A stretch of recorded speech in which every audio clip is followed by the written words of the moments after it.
Metro Health is a really busy Level 1 trauma center. We do a lot of fast exams here. I'm often asked how I can do the fast exam so quickly. So we're going to demonstrate how to do the fast exam quickly and accurately. We're also going to demonstrate some positive findings of the fast exam. Our ultrasound machine is ready to go at the bedside. We're going to use the fast setup on our machine. Most ED machines will have a fast setup. If you don't, you can use the abdominal preset. You can use either the standard abdominal transducer or the cardiac transducer for this exam. Some people like the cardiac transducer because its small footprint fits right between the ribs. Other people like the abdominal transducer because it tends to give you a clearer image. Since we're going to be looking at 4 spaces for free fluid during the exam, I'm going to make a diamond of gel on the patient, connecting each of the spaces: the right upper quadrant, the pelvis, the left upper quadrant, and the subxiphoid view of the heart. For this exam, I'm going to use the cardiac transducer. We'll show you all 4 windows and then an alternative cardiac view. For the right upper quadrant view, we'll start in about the mid-axillary line at the 8th intercostal space. The indicator goes towards the patient's head. On the screen, the indicator on the monitor corresponds with the indicator on the transducer. So the patient's head is towards the left of the screen, and the patient's feet are towards the right of the screen. To locate the kidney, slide the transducer up and down the torso as needed. If all you can see is bowel gas, the transducer is too low in the abdomen, and you need to slide up towards the head until you can see the kidney and the liver. Rotate the transducer so that the kidney is in long axis and you can see the interface between the kidney and the liver. This is the area known as Morrison's pouch, with the liver on the left side of the screen and the kidney on the right.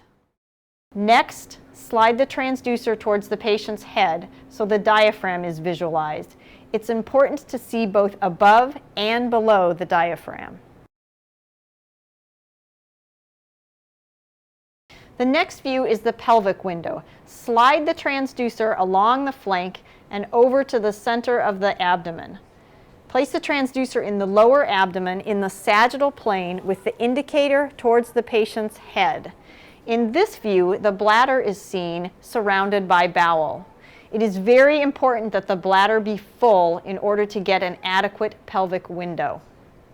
The next view is the left upper quadrant view. For this window, slide the transducer along the patient's flank up to the left side with the indicator towards the patient's head. The spleen is smaller than the liver, so the splenorenal fossa is often more superior and more posterior than the hepatorenal fossa. In order to get this view, you may actually have to lay your hand on the bed. Just like with the right upper quadrant view, it's important to rotate and slide the transducer as needed so that the spleen and the kidney are in the long axis view. From here, slide the transducer towards the patient's head so that the diaphragm is visualized. It's critically important to visualize the diaphragm in this view, as fluid often accumulates in the subdiaphragmatic space. On to the cardiac view. From here, slide the transducer along the subcostal margin with the indicator towards the patient's right side. Now the patient's right side is on the left side of the ultrasound screen, as the indicator marker corresponds with the transducer indicator.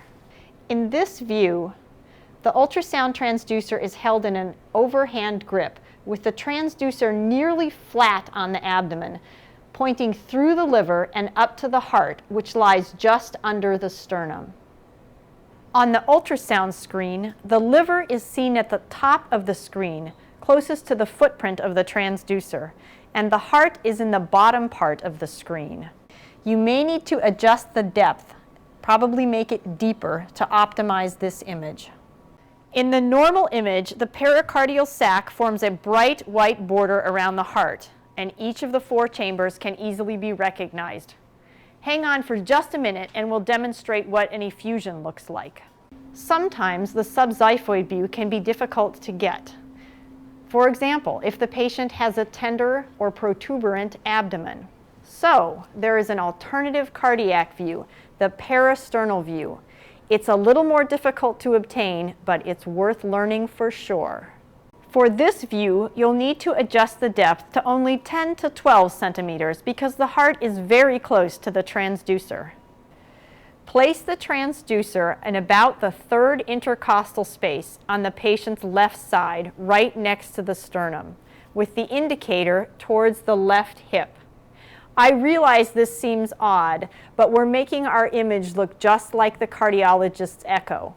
If you turn the transducer so the indicator is towards the patient's right shoulder, your image will simply be reversed on the screen.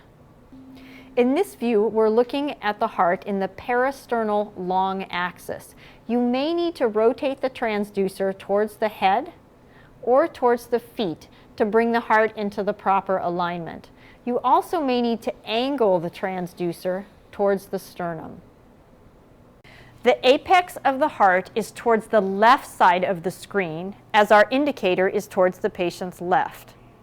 And the aortic outflow tract is to the right. Each of the chambers is labeled. Now that we've seen how to obtain each of the 4 fast windows and the normal anatomy, we'll briefly cover the positive fast. Free fluid or blood appears as black or anechoic on the ultrasound. In the right upper quadrant, fluid is often seen in the potential space between the kidney and the liver, known as Morrison's pouch. The image on the left is normal and the one on the right demonstrates free fluid in Morrison's pouch. In the pelvic window, free fluid is seen around the bladder. In male patients, the free fluid is seen to the left of the bladder on the screen.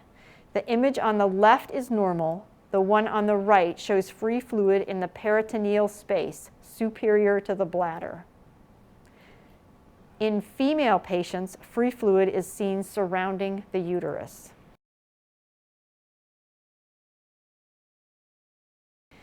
In the left upper quadrant view, fluid may be between the kidney and the spleen, but is most often found between the spleen and the diaphragm.